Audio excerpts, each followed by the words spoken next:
अस्सलाम वालेकुम दोस्त आऊँ Abdul Ghafoor Chachar teaching and learning सां गॾोगॾु सिंधी ट्यूटोरियल में अॼु असां सिखंदासीं गुलनि जा नाला ॾाढा मुख़्तसिर ऐं कुझु जेको आहे न शॉर्ट लेसन आहे पर जिन दोस्तनि अञा ताईं हिन चैनल खे सब्सक्राइब नाहे कयो उहे सब्सक्राइब करणु न विसारींदा त जीअं मज़ीद इंफॉर्मेशन ऐं मज़ीद सुठियूं सुठियूं ॻाल्हियूं मां तव्हां सां शेयर कंदो हलां पर हिननि वोकेबलरी वर्ड्स जो मक़सदु इहो आहे त तव्हां ही लफ़्ज़ जुमिलनि में इस्तेमालु कंदा पंहिंजी रोज़मर्रा जी ज़बान में लैंग्वेज में ॿोली में इस्तेमालु कंदो त तव्हां जीअं उनखे एक्सपेंड करे सघो ही उन्हनि स्पेशल ॿारनि जे लाइ जेके सिंधी लैंग्वेज खां घटि ॼाण रखनि था ऐं उहे घटि वाक़ुफ़ु आहिनि त ही उन्हनि जे लाइ ट्यूटोरियल वीडियो आहे ऐं नाज़रीन मां वरी चवंदो हलां तव्हांजी का राय ऐं तव्हां जेको कमेंट्स हुजे कमेंट बॉक्स में ज़रूरु लिखंदा ऐं जिन सब्सक्राइब नाहे कयो उन्हनि सब्सक्राइब करणु न विसारींदा ऐं मां तव्हांखे इहो बि हिकिड़ी शइ बि ऐड कंदो हलां त मूं हिन चैनल में हिकु ॿियो प्लेलिस्ट ऐड कयो आहे how to read write and speak जेको ग्रामर एंड सेंटेंस जे हवाले सां आहे त उन दोस्तनि खे गुज़ारिश आहे जेके एडवांस लेवल ते आहिनि उन्हनि खे त उहे उनखे फॉलो करे सघनि था ऐं उन्हनि मां वधीक फ़ाइदो वठी सघनि था अचो त ॾिसूं अॼु असां कहिड़ा नाला गुलनि जा नाला सिखंदासीं कौन से फूलों के नाम आज हम सीखेंगे आइए देखते हैं which flowers name we will be talking about okay so I have only few names okay and I'm sure that will be very useful for you मेरे पास सिर्फ चंद नाम हैं मुझे यकीन है कि वो आप उनको अच्छे तरीके से देखेंगे जानेंगे और आप उनसे फैमिलियर भी होंगे तो पहला नाम जो है वो है रोज़ पहिरियों नालो रोज़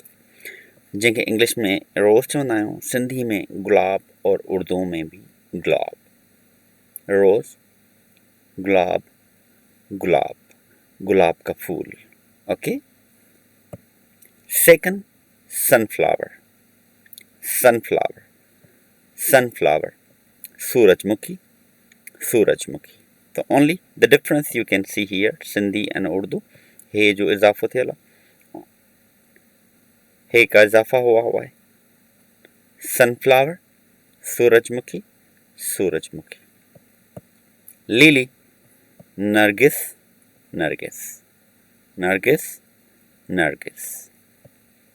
we'll move to the another flower mostly tulip ja tissues and etc body products जेको उन्होंने mention थी गुलेलाला गुलेलाला so actually it's a combination of some another okay but what we exactly call okay in our traditional language is gulelala tulip tulip गुलेलाला गुलेलाला Poppy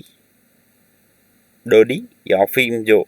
फसल but असां हुनखे flower चवंदासीं जेको काफ़ी मुफ़ीद भी आहे ऐं काफ़ी मेडिसिन्स में इस्तेमालु थींदो आहे पर काफ़ी टॉक्सिनिक भी आहे तमामु ख़तरनाक आहे जिनको उर्दू में खशखाश का फूल भी कहा जाता है ओके बट ये बहुत जो है ना यूज़फुल भी है और बहुत जो है ना इसके नुकसानात भी हैं तो poppy poppy is also called the dodi jasmine मुखड़ी चंबेली मोतियो एंड उर्दू में चंबेली का फूल जैस्मीन मुखड़ी चंबेली या मोतियो एंड उर्दू में चंबेली का फूल नंबर 8 पे है lotus Kamal Kamal so the difference only in writing but the pronunciation both are almost same in Sindhi and Urdu Binny ji same जेको आहे न कंवल ऐं कमल त दोस्तो इहो हुयो अॼु जा जेके आहिनि असांजा वर्ड जिन में असां गुलनि जा नाला सिखियासीं ऐं मूंखे यकीन आहे तव्हांखे पसंदि आयो हूंदो जेकॾहिं तव्हांखे पसंदि आयो हुजे त मज़ीद वीडियोस जे लाइ तव्हां शेयर करणु लाइक करणु ऐं सब्सक्राइब करणु न विसारींदा असां वरी ॿिए कंहिं लेसन सां गॾोगॾु सिंधी ट्यूटोरियल में टीचिंग एंड लर्निंग में हाज़िर थींदासीं तेसिताईं अल्लाह वाही